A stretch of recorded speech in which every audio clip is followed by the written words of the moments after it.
One of the hardest parts of landscape painting actually happens before we pick up the paintbrush. Choosing what to paint. Landscapes are everywhere and they are beautiful, but not every photo makes a good painting. There are a few simple guidelines artists use to choose images that are easier to paint and create stronger compositions. So today I'm going to share tips, tricks, and composition secrets that can help you pick a landscape reference that really makes a difference. Let me show you what I mean.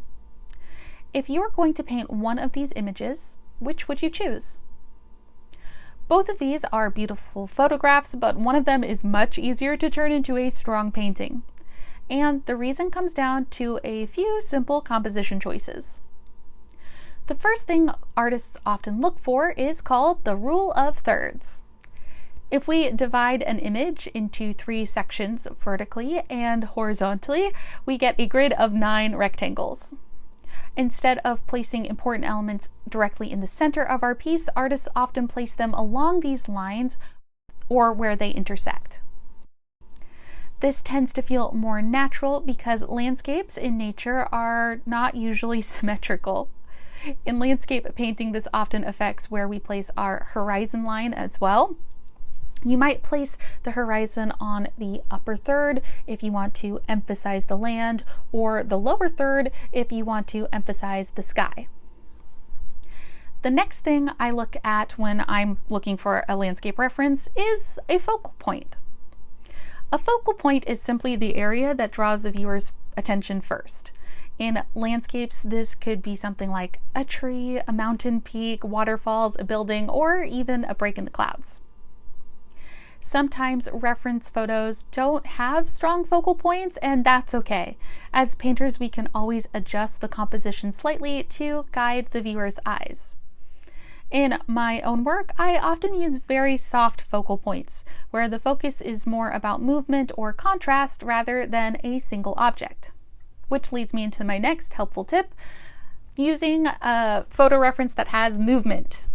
Movement simply means something in the image that guides the viewer through the painting. This could be things like a pathway, a river, a shoreline, a row of trees, or even the direction of the clouds. These natural lines help lead the viewer through the scene and make the composition feel more dynamic. Another element that helps a landscape feel more interesting is foreground framing. Foreground elements help lead the viewer into the painting and create a strong sense of depth. Some foreground framing techniques might be some tree branches, some rocks, tall grass, or darker trees that are right up against the edge of the painting. These elements help create layers within the landscape. Take, for example, this painting. The last thing I like to check when choosing a reference image is contrast. One of the easiest ways to check this is to turn your reference image black and white. This removes color and lets us see the values clearly. What we're looking for is a range of bright lights, midtones, and dark shadows. Higher contrast often makes it easier to create the illusion of depth in a painting. Even famous artists experimented with contrast. For example, Claude Monet painted landscapes with very soft values sometimes and very high contrast other times to play around with depth and focus. Studying artists like Monet can help us see how these choices affect the final painting. The most important thing to remember is that these are all guidelines, not strict rules. You don't need to follow every one of these ideas in every painting. But when you're choosing a reference image, checking for these things like the rule of thirds, a focal point, movement, foreground elements, and contrast can make the painting process much easier. So the next time you choose a landscape reference, try looking for 1 or 2 of these elements.